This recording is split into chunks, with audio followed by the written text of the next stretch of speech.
Beleza. Dizem que nada se cria, tudo se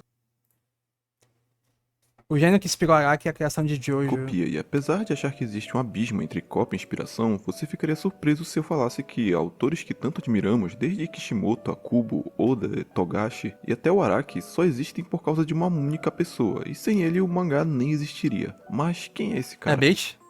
Primeiro, para entender como o mangá chegou no estado que estamos vendo hoje, vamos fazer um breve caminho inverso nos Assim, anos. ele vai falar do Tezuka, né? Vamos supor. Mas eu acho que o Araki, assim, ele pegou muita inspiração do Shinomori também, né? Do Shotaro Shinomori. Então acho que, enfim, pode ser que fale dos Começando dois. pelos dias atuais. Hoje, no cenário dos mangás, a gente tem uma leva muito jovem de obras promissoras que meio que se derivaram de sucessos que já estão um tempinho no mercado, como Black Clover, Boku no Hero e Jujutsu Kaisen. Sim, o mangá de Jujutsu começou em 2018 e você tá ficando velho. E isso acontece porque autores que escrevem hoje liam essas obras quando eram mais novos, e isso os inspirou a criar mangá. Então muitos dos elementos de obras que esses autores cresceram lendo influenciaram seu modo de escrita, e alguns até trabalharam junto desses mangakas famosos como seus assistentes, Esse cara tornando a influência ainda é um canal bem recente de Jojo, né? Mas muito bem feito o trabalho que ele faz. maior. Porém, essas obras que eu citei também foram inspiradas por outras que vieram antes, principalmente pelo famoso Big Three, e esses nomes consolidaram muita coisa, e apesar de não serem os únicos grandes sucessos dos anos 2000, eles firmaram conceitos que viriam a influenciar décadas adiante, com elementos que você reconhece facilmente. Só que esses conceitos não foram exatamente criados por Kubo, Oda e Kishimoto. Antes desses três darem um empurrão gigantesco no anime e mangá de forma global, essas ideias já Pô, que haviam foda, sido então. apresentadas em obras que vieram antes deles, e você provavelmente sabe quem são. Toriyama, Togashi, Miura, Inoue e até o próprio Araki com Jojo são todos nomes que chegam a influenciar até a sociedade como um todo, seja num Kamehameha ou numa Jojo Pose. E o Big Tree bebeu muito do que esses autores ofereceram, e eles tiveram que arriscar muito suas carreiras trazendo histórias que eram consideradas loucuras antes de se Se mostrarem não me engano, o Araki é da inovadoras mesma e se região, provarem né? geniais. E Do você com Shinomori certeza já Sendai. sabe de grande parte da história desses nomes que eu acabei de falar, mas e se formos mais fundo? E se eu te falar que essas figuras, apesar de serem gênios, precisaram que alguém sentasse as fundações, precisaram que alguém caminhasse para que eles pudessem correr? Quem estava lá quando tudo era mato? Osamu Tezuka, também conhecido como Deus do mangá, principalmente lá no Japão, é considerado aquele que criou praticamente o mangá moderno. Imagine que se você acha que Toriyama é admirado, dá pra dizer que Tezuka é praticamente louvado, e não só pelo público, mas por esses É, grandes esse argumento, assim, eu amo Tezuka, tá ligado? Top autor da minha vida. Mas eu acho que é um pouco injusto. Porque tinha o Gonagai, Nomori, como que ele falou, né? Tinha vários autores de shoujo ali. Aquela da do Movimento 24, né? Pô, que, assim, foram tão fundamentais pra o que é mangá atualmente quanto o Tezuka, sabe? É, tipo assim, não é que, tipo assim, existiu mangá antes e depois de Tezuka. Eu não acho que é bem, assim, bem claro isso, sabe? Bem definido. Eu acho que o Tezuka foi muito importante, até mais narrativa do que realmente estabelecer conceitos de mangá, sabe? Até porque muita coisa que o Tezuka fazia hoje em dia ou não é feito assim, ou é ignorável, sabe? Ou, tipo assim, ou não segue o que ele fazia de fato, ou não é replicável, sabe? Tipo aquela forma de quadrinização, sabe? Tipo, tem cenas que em Hinotori, que a Fênix tá caindo, assim, aí, tipo, o quadro vai acompanhando ela caindo, depois a página seguinte ela, tipo, subindo, assim, sabe? Com várias linhas é, verticais que dão movimento, sabe? Isso é uma coisa que o Tezuka fazia que ninguém faz hoje em dia. Eu acho que você pode ressaltar o Tezuka como alguém que fez mangá de forma primorosa, mas não como assim, o deus do mangá que estabeleceu que é mangá como estilo, como autores que narrativa, citei. sabe? Dá pra imaginar essas pessoas que ditaram tendências falando isso? Mas o que Posso estar exatamente o errado, Tezuka mas. fez? Primeiro vamos contextualizar um pouco e voltar mais ainda, lá para a época da Pérola Lascada, lá no período Edo, onde as raízes do mangá eram um pouco tímidas. Nessa época, no meio da arte japonesa, surgiam imagens que se misturavam com textos e passavam uma ideia para quem as via. Obras como os Kibyoushi e Uzuki-ue faziam esse trabalho, mas foi só com Katsuhisa Hokusai, com sua série de esboços humorísticos, que o termo mangá começou a ser citado.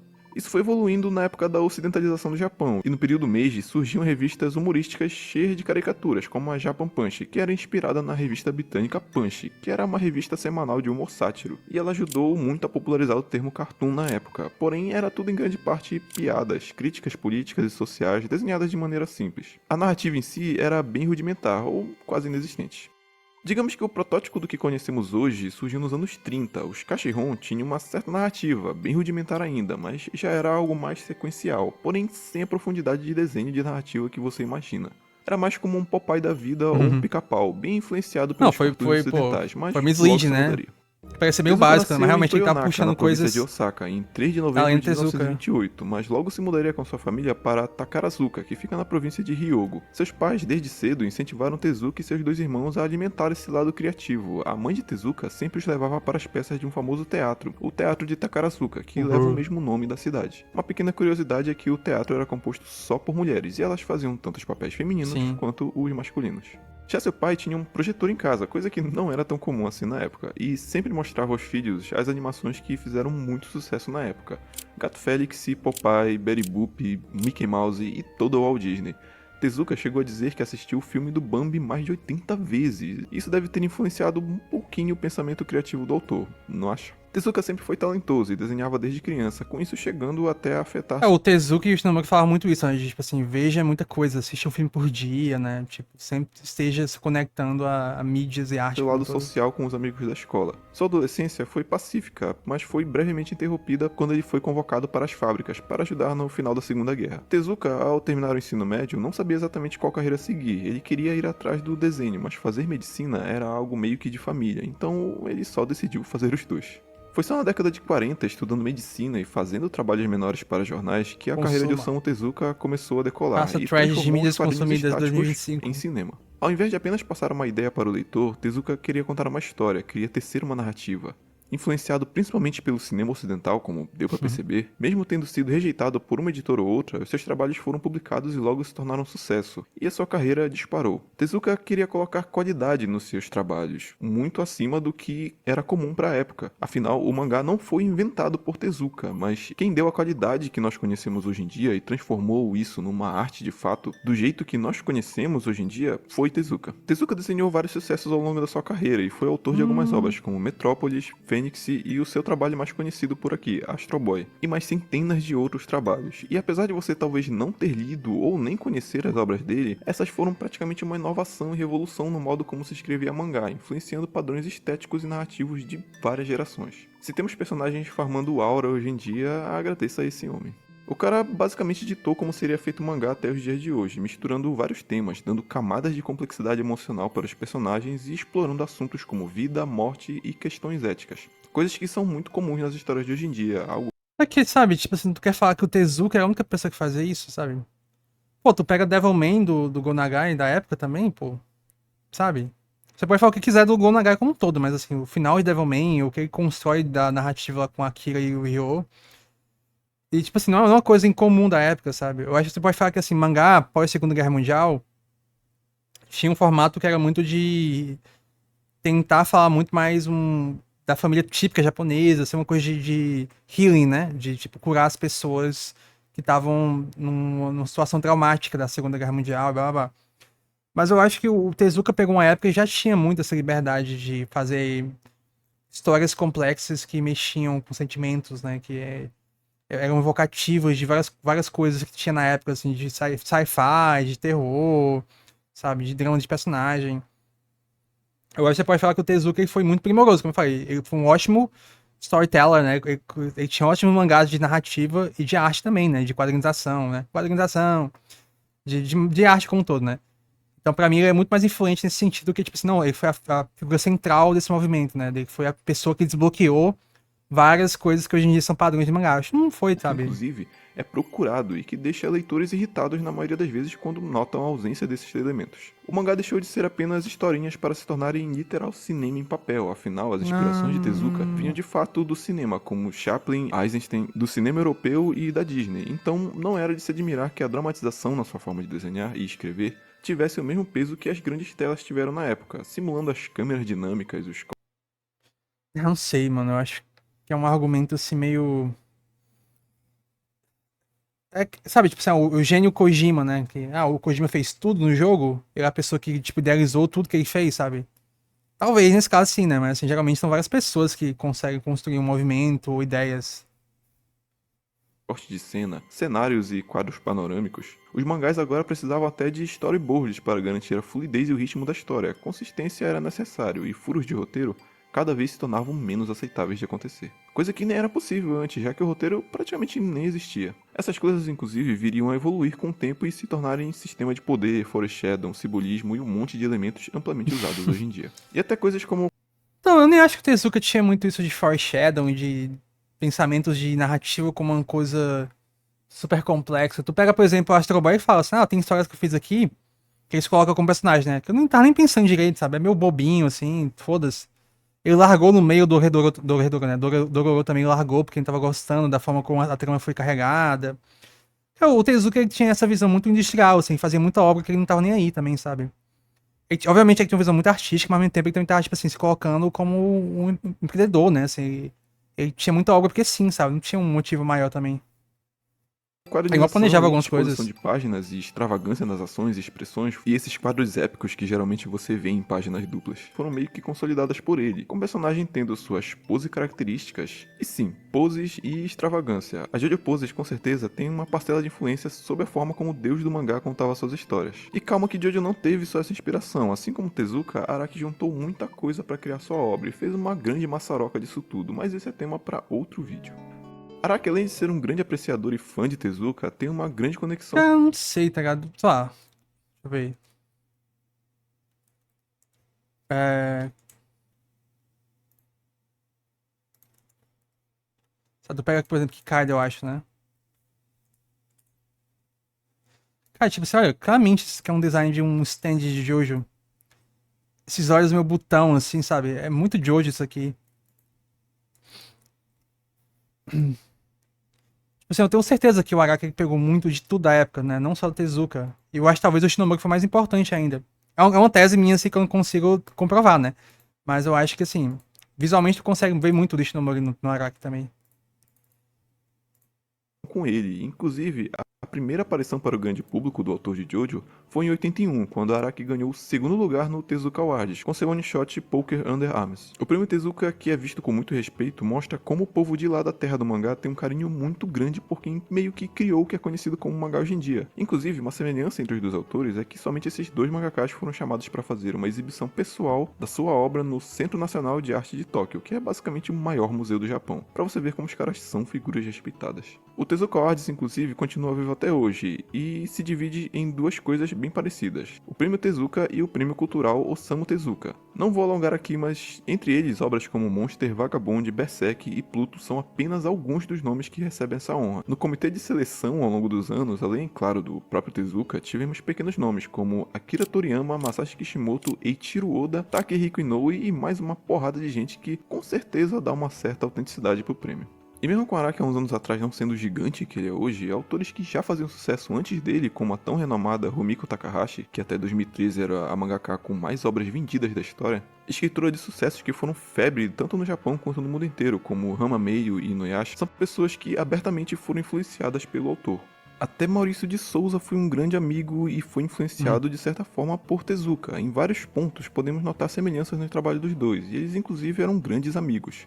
Inclusive, Turma da Mônica foi um dos poucos, se não a única obra externa que recebeu permissão para usar os personagens de Tezuka em suas histórias. A influência de também escrever histórias longas vem de Tezuka, sair de histórias que eram contadas em uma única página para histórias que tinham vários quadros, vários capítulos e podiam ser lidas como romances literários, praticamente, revirou a indústria do avesso. Mesmo os mangás mais curtos, que hoje em dia duram 2 ou 3 anos, eram algo inconcebível antes, e hoje em dia temos obras que duram mais de 3 décadas e ainda nem contaram tudo que seus mundos e world buildings têm para mostrar. Nos seus anos de sucesso, Tezuka não revirou só a indústria do mangá, mas a animação também. Ele Na fala época como se o Toei Tezuka Animation, tivesse sim, a mangás mesma Toei que muito longos também, né? Qual que é o mangá mais longo do Tezuka? Astro Boy, Blackjack, que tem tipo uns 20 e tantos volumes. Assim, realmente, assim, de uma perspectiva que era, sabe, 6 volumes. Eu acho que o próprio Doraemon não tem tanto volume, né?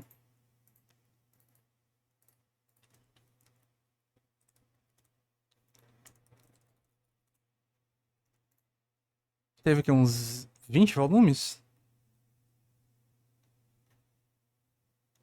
É, 45 volumes. Porque o autor morreu, né? Então não sei se tem um ponto aí. Porque eu acho que assim, a inspiração do Oda, por exemplo, se for levar em conta assim, não, One Piece veio muito do Tezuka, de contar uma narrativa longa. Mas One Piece já vem, tipo assim, num mundo que já tinha Shonen como coisa estabelecida. Tipo, já existia Dragon Ball, Senseiya, sabe? Otokojuku, aquele do Kaben de beisebol, né? Que é muito longo também. Kotikame, sabe? Muita coisa já existia que já tinha estabelecido esse conceito de long running. faz One Piece nos dias atuais, já teve que lidar com Tezuka abrindo seu próprio estúdio e dando trabalho pra eles. Isso em grande parte acontecendo porque a Toei animou um dos seus trabalhos, Boku no Son Goku, e o cara pensou, e se eu abrisse um estúdio de anime? Então rolou algumas intrigas entre Tezuka e a Toei e acabou que o cara foi simplesmente lá e abriu um estúdio e fez um dos maiores sucessos da indústria com seu trabalho Astro Boy, sendo uma das primeiras animações japonesas com dublagem em inglês, basicamente deixando a Toei passando fome. Mas não para por aí, suas influências na narrativa Hoje em se dia, estenderam né? e firmaram raízes até os dias de hoje. A Se o Tezuka padrão hoje em Product tá dia é bem, hein? escrever histórias longas, afinal você se afeiçoa aos personagens e todo o ecossistema que uma história que você ama traz, isso te deixa curioso, você quer saber mais sobre a história, não só do protagonista, mas do misticismo daquele mundo. Você se emociona, sente raiva e felicidade conforme lê, e basicamente é esse tempo que você passa com a história, seja acompanhando ao longo dos anos, ou lendo 200 capítulos em um dia, que fazem com que você se apegue e sinta essa sensação calorosa que faz você continuar lendo. Podemos ver isso ao longo dos anos, com crianças que ficaram adultas enquanto acompanhavam One Piece, por exemplo, ou obras menores, como Shingeki, One Punch Man e até um Boku no Hero da vida. Isso influenciou autores, a indústria e Araki a continuar a escrever a mesma história por décadas, e apesar de já ter tido a chance de mudar a sua história completamente, afinal sabemos que Jojo já terminou uma vez e teve várias mudanças, Araki ainda assim continuou a escrever a mesma história após essas oportunidades, mostrando o quanto toda essa influência moldou a forma como o autor pensa até hoje sobre como deve escrever a sua obra. Não acredita que gente tão importante considera esse cara uma lenda? Em um dos seus talk shows que o Araki frequentemente visita, além de falar várias coisas sobre sua obra e vida, ele disse que acredita que Osamu Tezuka podia desenhar qualquer coisa. Sim, com essas palavras, um dos autores de mangá mais influentes dos últimos tempos acredita fielmente até hoje, mesmo com o nível técnico que ele possui, que Osamu Tezuka podia desenhar o que quisesse, podia fazer o que quisesse. E ainda assim disse que queria pedir desculpas a ele, mas não falou o motivo, provavelmente por ser algo pessoal. O respeito e admiração entre essas pessoas é algo que vai muito além da inspiração, é algo até que vem de uma conexão emocional mesmo. Afinal, personalidades como Tezuka ditaram a forma como pessoas como Araki, Toriyama e tantos outros viveram suas vidas inteiras, e isso se intensifica muito em autores de mangá, já que basicamente eles vivem inteiramente para o seu trabalho. O mangá e suas histórias são suas vidas, com isso se intensificando mais ainda para autores que têm a obra de uma vida inteira, como o Araki. Imagine só você viver desde a sua infância admiração, motivando seus anos de vida, se inspirando em uma pessoa, crescendo e aprendendo algo e fazendo só isso a vida inteira. Osamu Tezuka morreu em 1989 devido a um câncer no estômago e suas últimas palavras: por favor, me deixem trabalhar. E aí Verdade. galera, aqui é o Dot. Primeiramente eu queria agradecer muito ao apoio no primeiro vídeo, eu realmente não esperava Eu tudo acho isso. que. Tinha muita coisa pra falar aqui nesse vídeo sobre o Tezuka, mas ficaria longo demais. Se você gostou do conteúdo, considere deixar um like ou se inscrever, ou os dois se você é uma pessoa legal. Aproveita e dá um pulo nas nossas redes, tem o Insta pra ver um conteúdo de Jojo e tem o nosso Discord também. E no mais, muito obrigado e tchau. É porque eu acho que o Tezuka, ele é muito visto como assim, a figura central dos mangás, né? Como a pessoa que revolucionou os mangás, até a animação também. Mas eu acho que as pessoas não entendem assim que o apreço pelo Tezuka é muito mais assim do que ele fez como autor, né? Assim, de narrativas, de técnicas. Eu acho que ele não foi uma pessoa tão influente no sentido assim, não, ele fez coisas que todo mundo replica hoje em dia. Tipo assim, não, eu acho que as pessoas apreciam ele como alguém que fez coisas únicas, sabe? Que até hoje não são replicáveis. Eu acho que esse é o valor do Tezuka. Não alguém que realmente assim, moldou a indústria como um todo. Então, assim, eu acho legal um vídeo do Tezuka, assim. Eu realmente sinto que o Araki, ele se inspirou bastante, mas ao mesmo tempo, sabe? É um leque maior do que só o Tezuka.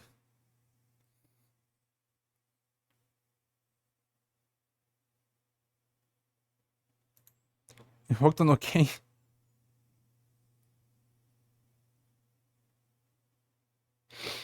É, o próprio Hokuto no Ken é muita inspiração pra Jojo também, né? Mas eu acho que é mais uma questão de época, né? É foda. É, então, é complicado isso aí, né, mano? Se alguém fizesse um vídeo aí falando do Shinomori como um todo, né?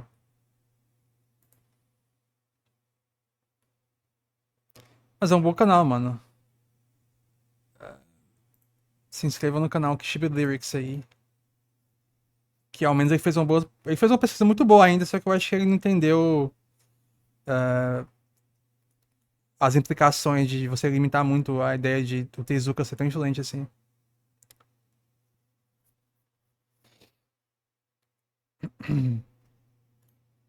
Sim, não, assim, Jojo, tu pega, assim, tem alguns quadros de Jojo que são idênticos a Hokuto no Ken, sabe? Claramente o Jonathan é pra ser o Kenshiro e o Dio é pra ser o Shin, né? Então, assim, muito do que Jojo começou de fundação pegou muito de, do Tetsuo e tal. E do Bronson.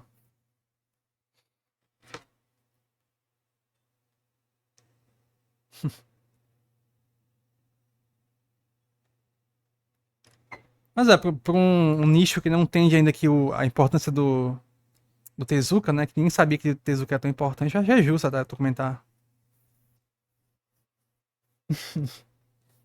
O Walt Disney dos mangás e animes.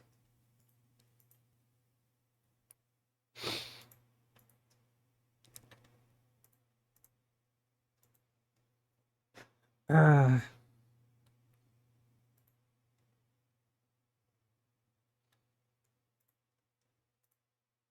mas não é um vídeo ruim de fato, não, mas enfim.